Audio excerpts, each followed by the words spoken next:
Ladies and gentlemen, the President of the United States and Mrs. Michelle Obama.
Ladies and gentlemen, the national anthem of the United Kingdom of Great Britain and Northern Ireland, followed by the national anthem of the United States.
are you, sir? Beautiful morning.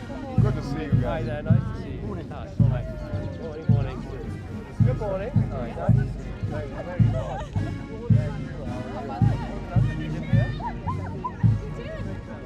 Yes, I think it's fantastic.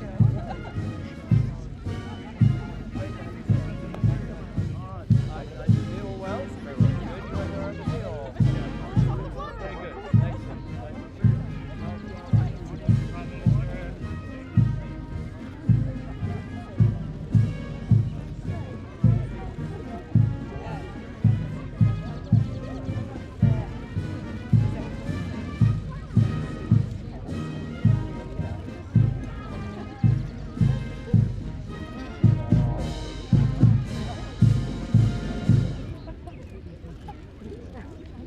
Troop in review.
Mr. President, this concludes the honors.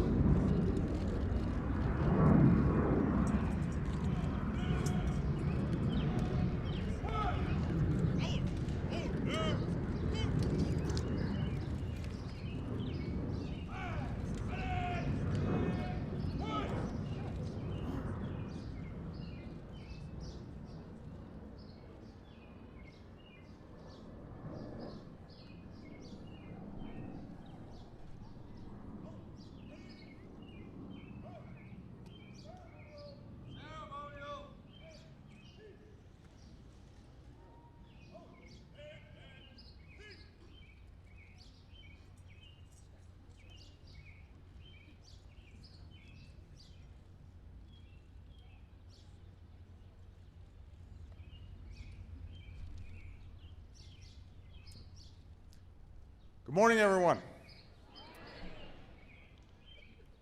The storied relationship between the United States and the United Kingdom is steeped in tradition. And last night, as president, I shared with the Prime Minister a uniquely American tradition of bracketology. March Madness. He's learned to appreciate one of our great national pastimes.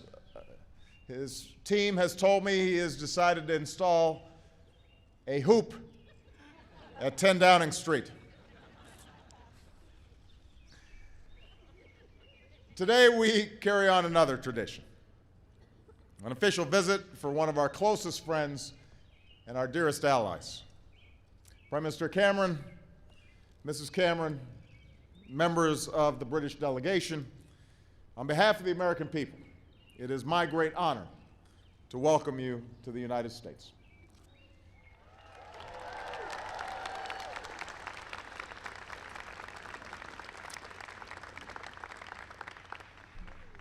David, Samantha, on behalf of Michelle and myself, we welcome you to the White House. And Samantha, just let me say that we are delighted that you've made America your first official foreign trip.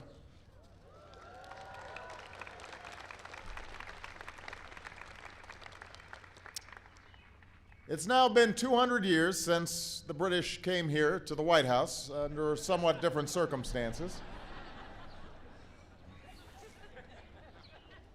They made quite an impression.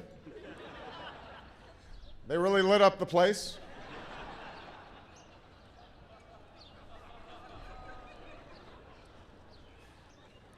But we moved on. And today, like so many presidents and prime ministers before us, we meet to reaffirm one of the greatest alliances the world has ever known. This visit is also an opportunity to reciprocate the extraordinary and gracious hospitality shown to us by Her Majesty Queen Elizabeth, by David and Samantha, and by the British people during our visit to London last year. And we are proud that this visit comes as Her Majesty begins her Diamond Jubilee, celebrating 60 extraordinary years on the British throne.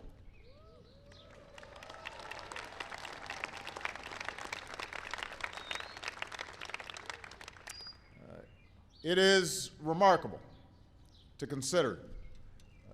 Down the decades, we've seen nations rise and fall, wars fought and peace defended, a city divided, a wall come down, countries imprisoned behind an iron curtain, then liberated. We've seen the demise of a Cold War and the rise of new threats, the transition from an industrial revolution to an information age where new technologies empower our citizens and our adversaries like never before. Our world has been transformed over and over, and it will be again. Yet, through the grand sweep of history, through all its twists and turns, there is one constant: the rock-solid alliance between the United States and the United Kingdom.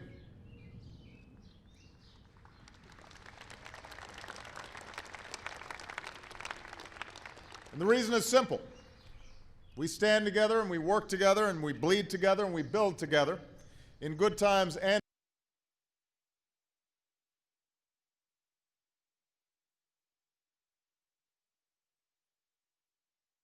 the world is a safer and better and more just place. Our alliance is essential.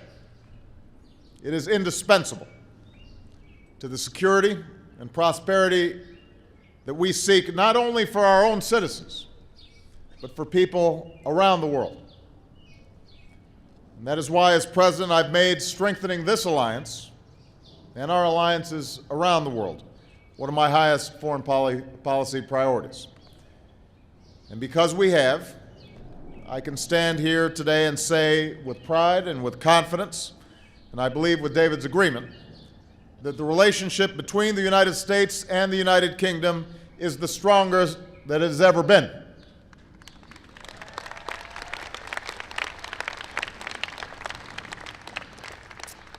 And so in the sunlight of this beautiful morning, with children from both nations in attendance,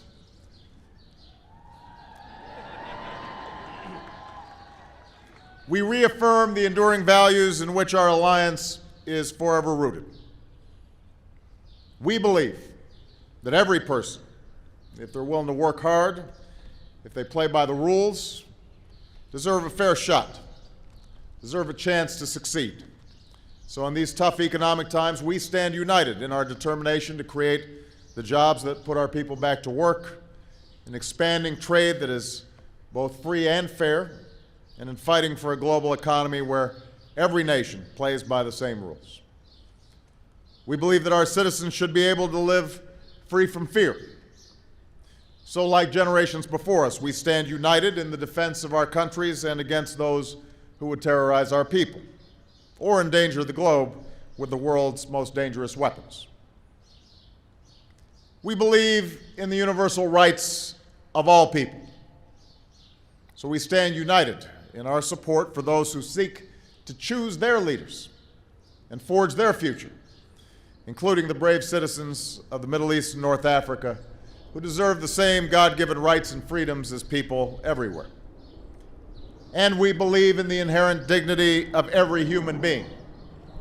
So we will stand united in advancing the developments that lift people and nations out of poverty, the new crops that feed a village, the care that saves a mother in childbirth, the vaccine that allows a child to live a long and healthy life.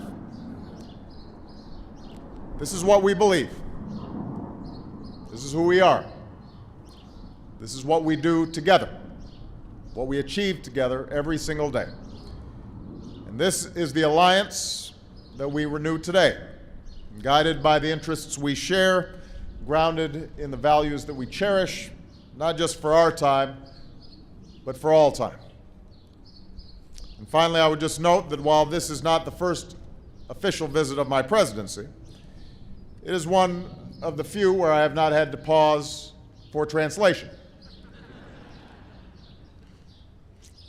We Americans and Brits speak the same language most of the time. So let me just say, David, we are chuffed to bits that you are here. And I'm looking forward to a great natter. I'm confident that together we're going to keep the relationship between our two great nations absolutely top-notch. David, Samantha, the warmest of welcomes from Michelle and myself, but more importantly from the American people. We are honored to have you here.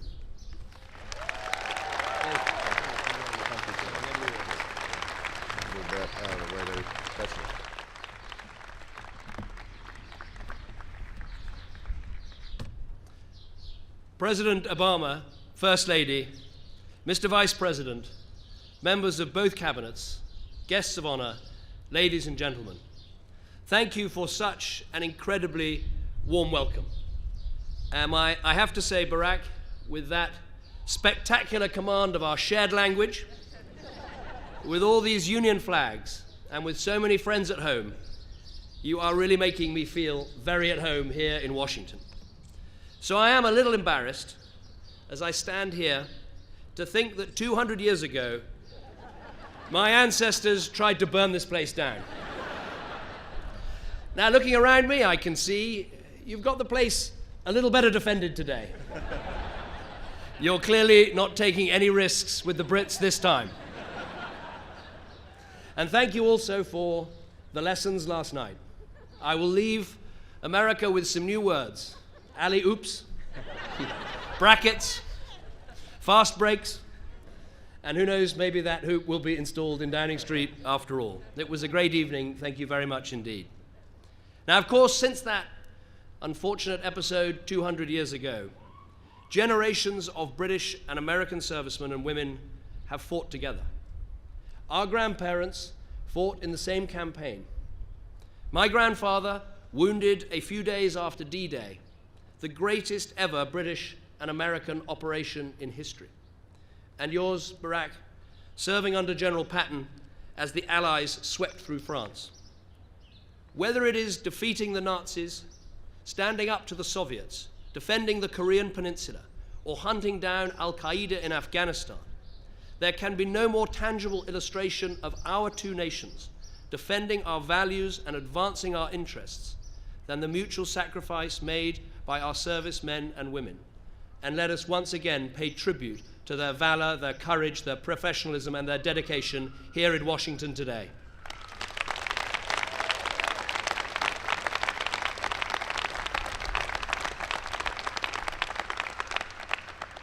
From the Balkans to Baghdad, across the world and across the decades, we have been proud to serve with you. When the chips are down, Britain and America know that we can always count on each other, because we are allies not just prepared to say the right thing, but to do the right thing, and to do it in the right way, promoting our values, standing up for our ideals. The partnership between our countries, between our peoples, is the most powerful partnership for progress that the world has ever seen. That is why whenever an American president and a British Prime Minister get together, there is a serious and important agenda to work through. And today is no different. Afghanistan, Iran, the Arab Spring, the need for trade, for growth, for jobs in the world economy, the biggest issues in the world, that is our agenda today. But what makes our relationship so vigorous and so lasting is that it draws its strength from roots far deeper and broader than government or the military. It is a meeting of kindred spirits. When the world's brightest minds want to generate the innovations that will make tomorrow more free and more fair, they look to our great universities like Harvard and Stanford, Cambridge and Oxford. When the most audacious and entrepreneurial philanthropists, like the Gates Foundation, want not just to give out to charity, but to eliminate polio and other avoidable diseases so that no child in our world should die unnecessarily, they find partners across the Atlantic in the British aid agencies like Save the Children, Oxfam and Christian Aid. And when a great innovator like Sir Tim Berners-Lee wanted a partner to make the World Wide Web a reality, he turned to America. Why?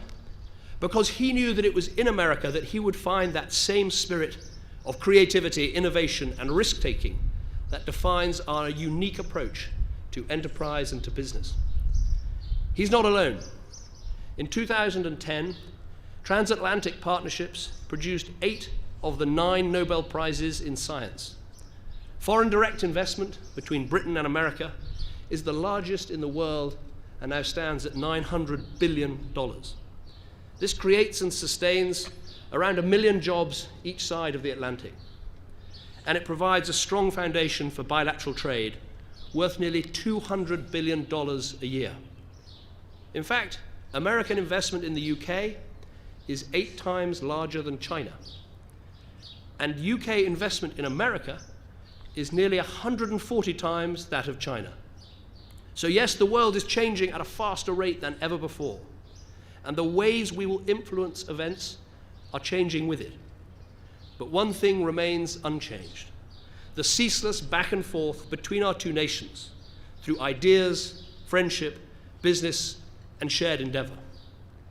And that's why I believe that we can be sure that in 50 years' time, an American president and a British prime minister will stand on this very spot, just as we do now. They will stand here as we do, for freedom and for enterprise. Our two countries, the United States of liberty and enterprise. That is why I'm so pleased to be here today, to celebrate an essential relationship that, as you say, has never been stronger, and to work with you to make sure we deliver that, and to make our countries closer and closer still. Thank you.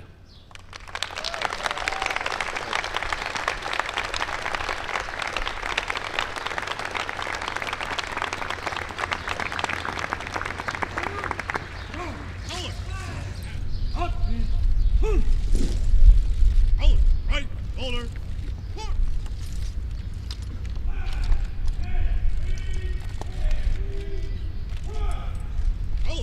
Ready? Cut. Mr. President, this concludes the ceremony.